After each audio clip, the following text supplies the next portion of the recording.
Cuando las personas me preguntan acerca de el fin del mundo, yo siempre les digo que la Iglesia no sabe ni el día ni la hora, que la Sagrada Escritura no nos da ninguna información acerca de cómo calcular el tiempo. Pero lo que sí que nos da son signos. Hay signos en la Biblia para que la generación a la que le toque vivir el Apocalipsis sepa que está en el Apocalipsis. Y no solamente simplemente porque lo sepa, sino porque el Apocalipsis será algo tan terrible que ese libro será un consuelo. Ellos verán que están sufriendo mucho, pero al mismo tiempo dirán: esto estaba ya predicho, y verán cómo se va cumpliendo cada una de las profecías que aparecen en la Biblia. Por ejemplo, el anticristo les perseguirá, pero ellos verán la figura del anticristo perfectamente delineada en las páginas de los libros que hemos leído desde hace siglos y siglos. Por ejemplo, habrá una terrible hambre, pero ellos dirán: efectivamente, aquí aparece que por el hambre, la guerra y las bestias, una cosa bastante misteriosa, morirá una tercera parte de la humanidad.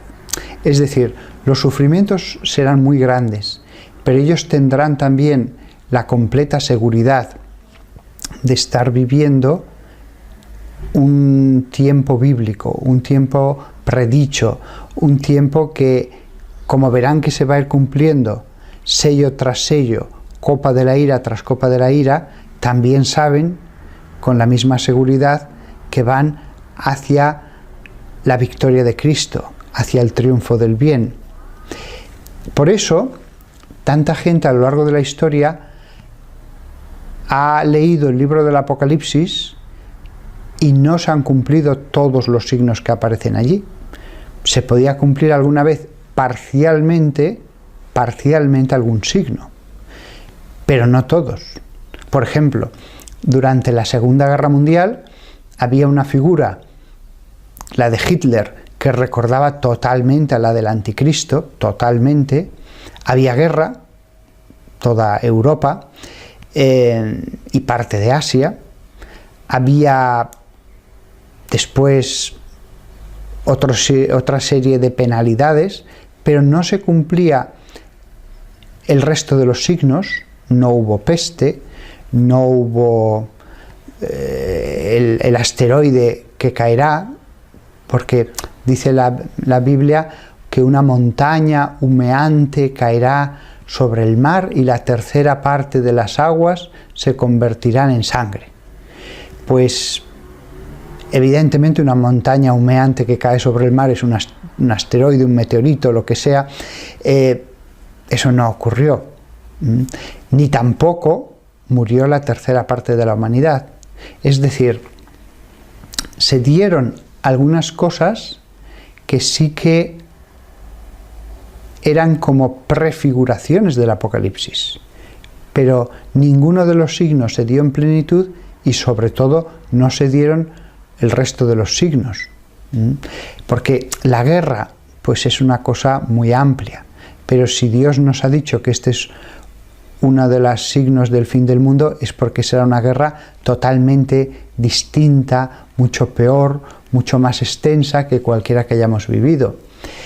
El anticristo, ha habido muchas figuras que han sido anticristos, pero cuando se habla de el anticristo es porque uno será el anticristo por antonomasia, aquel ante el cual todos los demás, Hitler, Nerón, Napoleón, Stalin, Pol Pot, parecerán meras figuras de lo que propiamente se estaba prediciendo. Así que sabemos lo que va a ocurrir, unas cosas de forma clara: morirá una tercera parte de la humanidad por la guerra y otras causas. Hay otras cosas que no sabemos cómo se interpretan. Por ejemplo, el signo del anticristo será el 666, pero nadie sabe cómo hay que interpretar ese número. Cuando llegue el momento, quedará claro, era esto. Y todos los cristianos lo sabrán. No será algo que habrá que descubrir a través de complicados cálculos. No, el 666 se dio como signo. Luego no puede ser algo que solamente puedan descubrir unos pocos entendidos.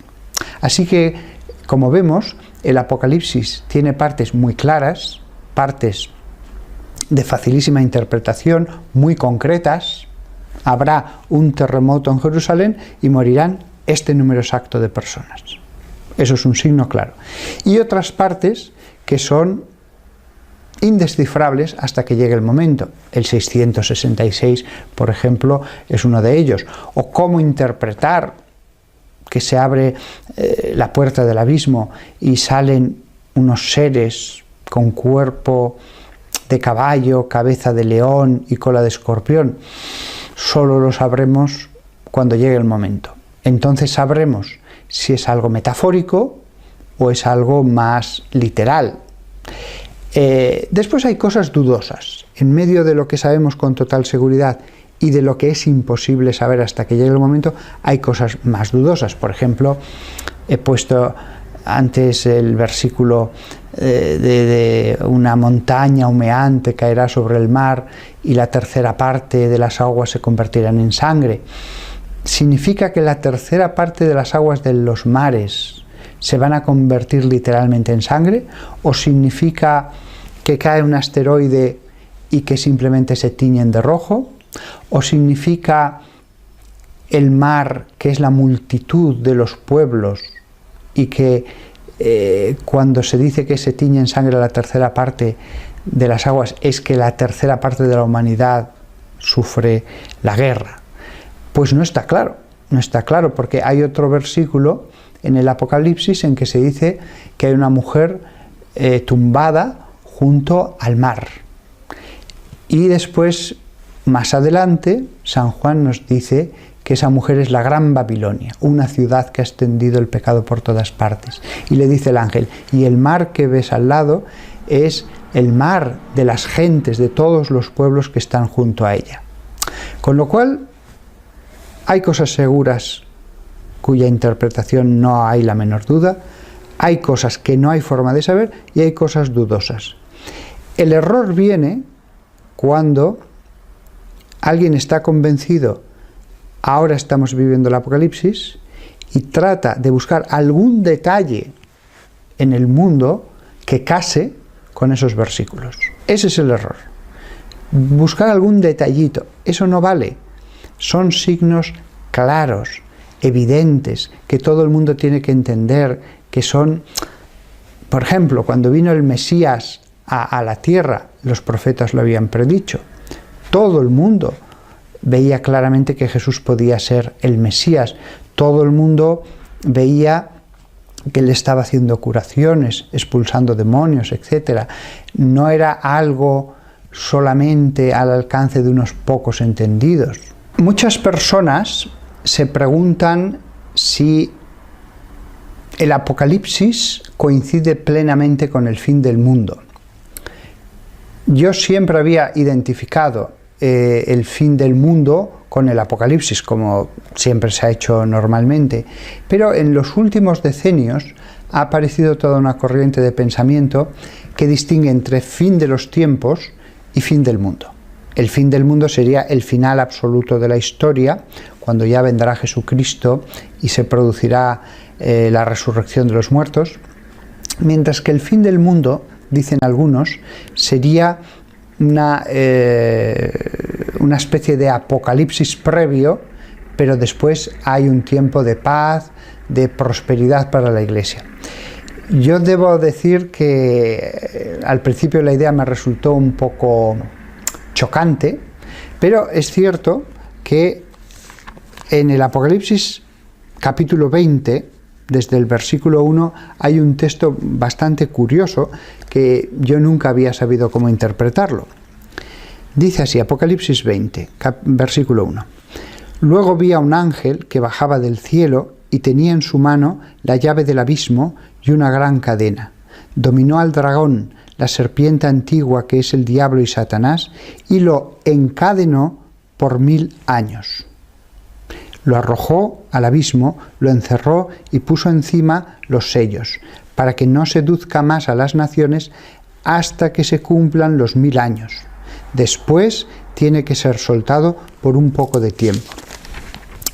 Bueno, este versículo ocurre después ya que el Apocalipsis nos ha hablado de los distintos castigos que caen sobre el mundo, los sellos, las copas de la ira, etc. Sí, no iría contra la doctrina católica el que afirmara que hay una especie de fin de los tiempos, de grandes castigos, de apocalipsis, digámoslo así, y después un tiempo de 1000 años en el que el dragón es encadenado, en el que la Iglesia tiene una época de esplendor, de paz, de progreso, y después que vendrá ya el fin definitivo del mundo. Es cierto que es un versículo que nunca ha estado claro cómo interpretarlo. Nunca ha estado claro. Lo único que se puede afirmar desde un conocimiento profundo de las Escrituras es que cabe esta tesis dentro de la teología católica y dentro del texto de la Biblia. La verdad solo la conoce Dios. Hay mucha gente que ahora cree ver signos que avanzan en esa dirección. Bien, la Iglesia no ha dicho nada. La Iglesia no ha dicho nada porque mientras uno no contradiga lo que está dicho en las Escrituras, no hay magisterio acerca del Apocalipsis. Es un texto oscuro en muchas partes, cada uno